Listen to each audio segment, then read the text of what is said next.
नमस्कार। प्रादेशिक समाचार के साथ मैं नूतन लकड़ा। पहले मुख्य समाचार। प्रधानमंत्री ने कोविड से निपटने के लिए राज्यों को सहयोग का दिया आश्वासन। कहा, ऑक्सीजन की आपूर्ति सुनिश्चित करने को बनाए उच्च स्तरीय समन्वय समिति। प्रधानमंत्री गरीब कल्याण अन्न योजना के अंतर्गत अगले 2 महीने तक गरीबों को निःशुल्क अनाज। मई और जून में प्रत्येक व्यक्ति को 5-5 किलो मिलेगा खाद्यान्न। झारखंड में कोरोना के सक्रिय मामलों की संख्या 40,000 के पार। मृतकों की कुल संख्या 1,715 पहुंची। और बोकारो स्टील प्लांट से ऑक्सीजन लेकर लखनऊ के लिए रवाना हुई ऑक्सीजन एक्सप्रेस ट्रेन। कोरोना के गंभीर मरीजों को मिलेगी राहत। कोविड मरीजों की संख्या फिर से बढ़ रही है, इसलिए सभी श्रोताओं से अपील है कि कोई भी कोताही न बरतें। सभी सुरक्षा उपायों का पालन करें और 45 वर्ष से ऊपर के सभी लोग बेहिचक टीका लगवाएं। सुरक्षित रहें और 3 आसान उपायों का पालन करें। मास्क पहनें, 2 गज की दूरी है जरूरी, सुरक्षित दूरी बनाए रखें, हाथ और मुंह साफ रखें। और अब समाचार विस्तार से। प्रधानमंत्री नरेंद्र मोदी ने कोविड महामारी से निपटने के लिए राज्यों को केंद्र की ओर से पूरा सहयोग का आश्वासन दिया है।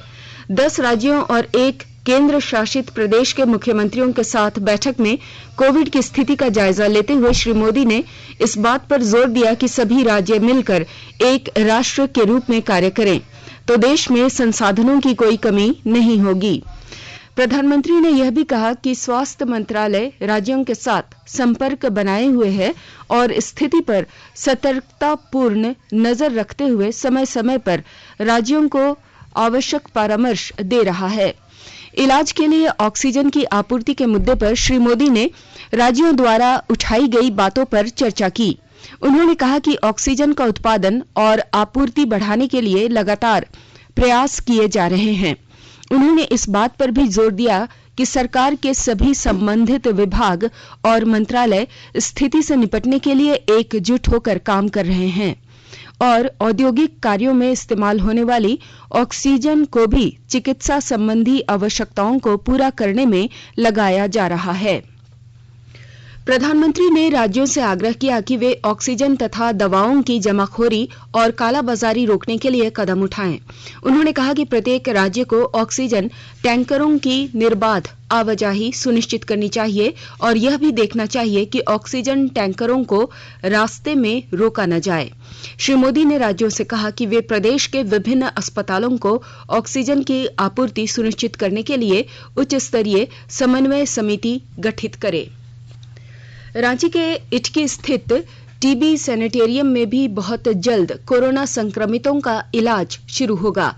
इसे लेकर मुख्यमंत्री हेमंत सोरेन ने यहां उपलब्ध सुविधाओं का आज निरीक्षण किया।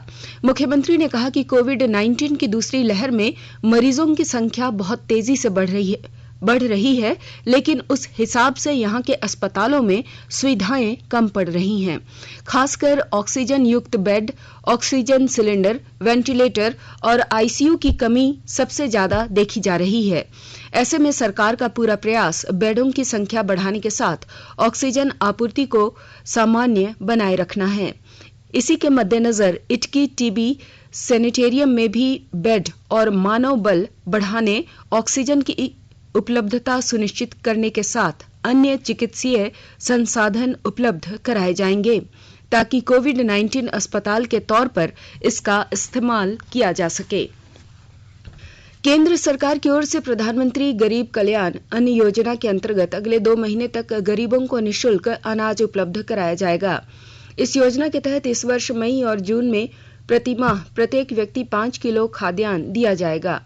सरकार ने राष्ट्रीय खाद्य सुरक्षा अधिनियम के अंतर्गत चिन्हित किए गए लगभग 80 करोड़ अभ्यर्थियों के लिए निःशुल्क अनाज वितरण का निर्णय लिया है। सरकार ने कोविड-19 महामारी के दौरान बीते वर्ष भी लोगों के लिए अनाज का वितरण किया था। प्रधानमंत्री नरेंद्र मोदी ने कहा है कि देश इस समय कोरोना वायरस की दूसरी लहर के सामना कर रहा है और ऐसे में सरकार देश के गरीबों के पोषण के लिए प्रयास कर रही है। उन्होंने कहा कि सरकार इसके लिए करीब 26,000 करोड़ रुपए से अधिक की राशि खर्च करेगी। आकाशवाणी के ताजा तरीन समाचारों के लिए आप हमारे वेबसाइट newsonair.com पर लॉग ऑन कर सकते हैं। ताजा समाचार Twitter handle @AIR news alerts और Facebook page all India radio news पर भी उपलब्ध है। आप प्रादेशिक समाचार एकांश के Twitter handle @AIR news_ Ranchi और फेसबुक तथा YouTube channel AIR news Ranchi पर भी हमारे बुलेटिन सुन सकते हैं। प्रादेशिक समाचार आप आकाशवाणी रांची से सुन रहे हैं और अब पेश है कोरोना से बचाव के कुछ संदेश।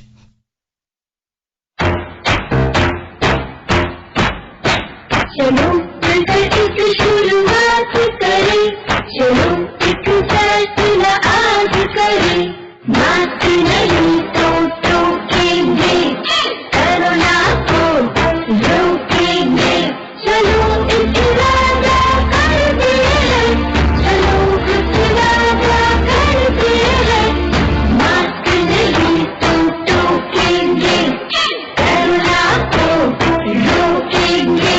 भारत सरकार द्वारा जनहित में जारी।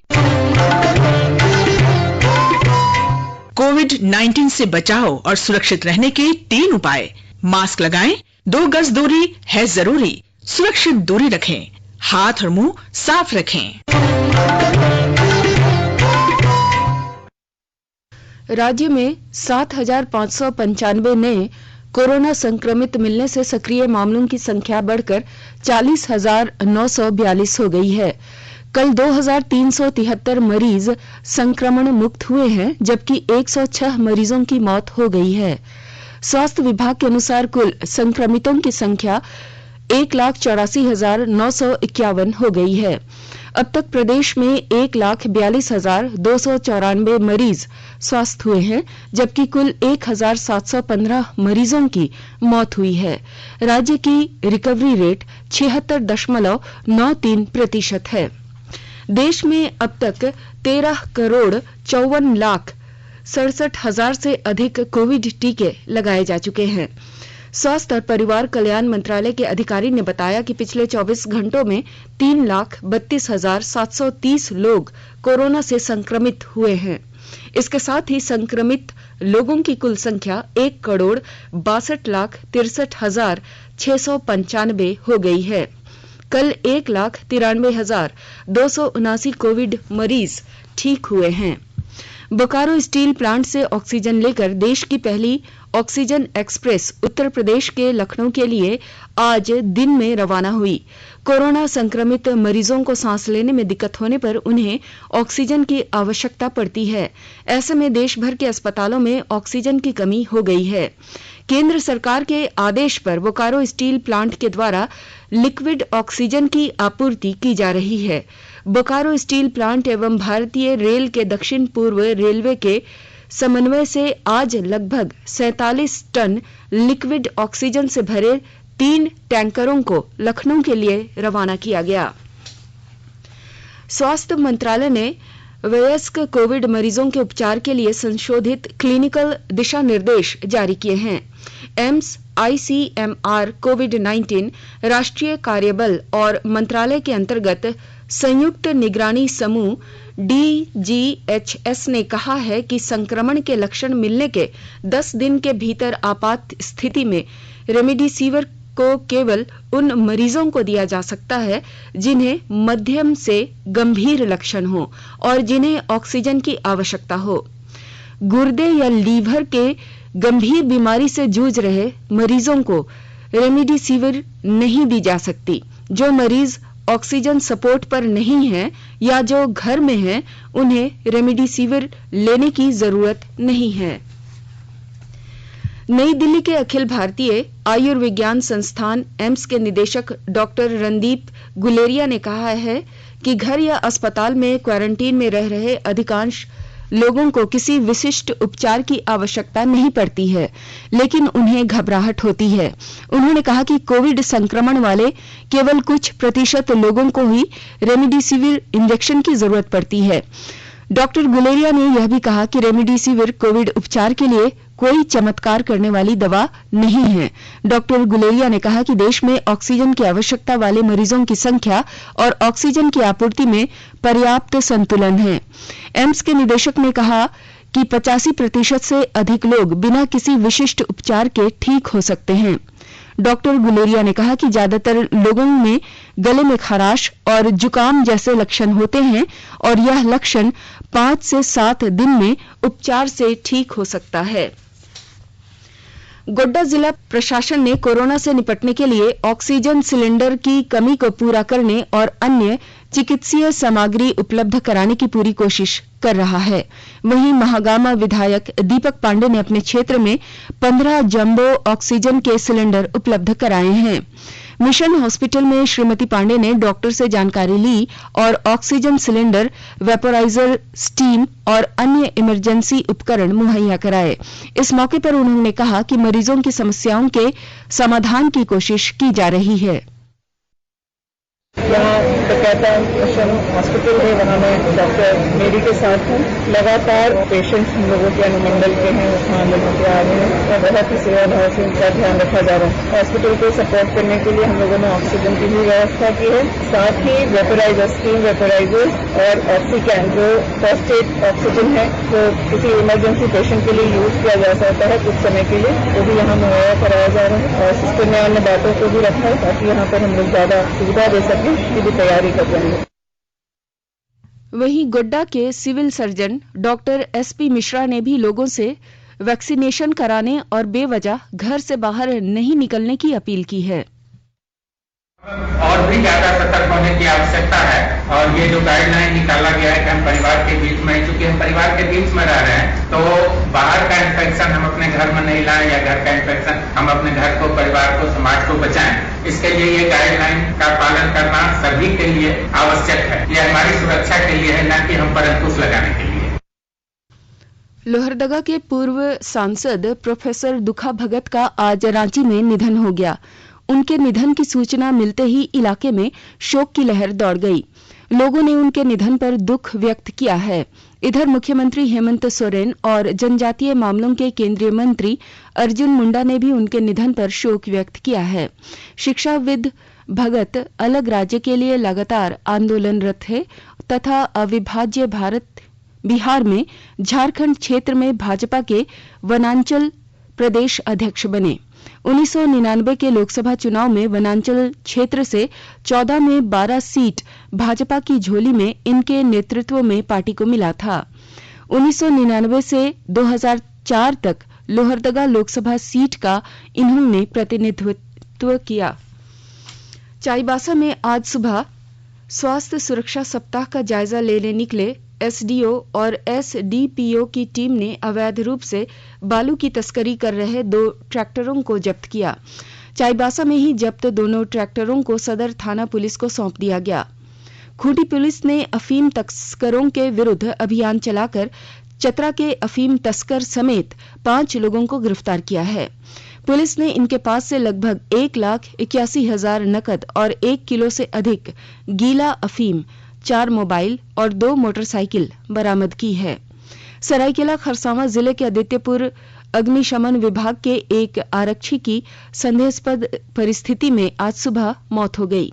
शव को सरायकेला सदर अस्पताल लाया गया, जहां से पोस्टमार्टम के बाद लोहरदगा भेज दिया गया है। धनबाद जिले में कोरोना महामारी को देखते हुए अब स्वास्थ्य विभाग का कार्यालय रात 9 बजे तक खुला रहेगा। कर्मचारी सुबह 10 बजे आएंगे और 8 घंटे के बजाय अब 12 घंटे काम करेंगे। धनबाद में लगातार बढ़ते संक्रमण को देखते हुए उपायुक्त उमा शंकर सिंह ने ड्यूटी अवधि बढ़ाई है। इस संबंध में civil surgeon doctor Gopal Das ने उपायुक्त के निर्देश पर आदेश जारी किया है। यह आदेश तत्काल प्रभावी से शुरू हो गया है। और अब अंत में मुख्य समाचार एक बार फिर। प्रधानमंत्री ने कोविड से निपटने के लिए राज्यों को सहयोग का दिया आश्वासन। कहा, ऑक्सीजन की आपूर्ति सुनिश्चित करने को बनाए उच्च स्तरीय समन्वय समिति। प्रधानमंत्री गरीब कल्याण अन्न योजना के अंतर्गत अगले 2 महीनों तक गरीबों को निःशुल्क अनाज, मई और जून में प्रत्येक व्यक्ति को 5-5 किलो मिलेगा खाद्यान्न। झारखंड में कोरोना के सक्रिय मामलों की संख्या 40,000 के पार, मृतकों की कुल संख्या 1,715 पहुंची।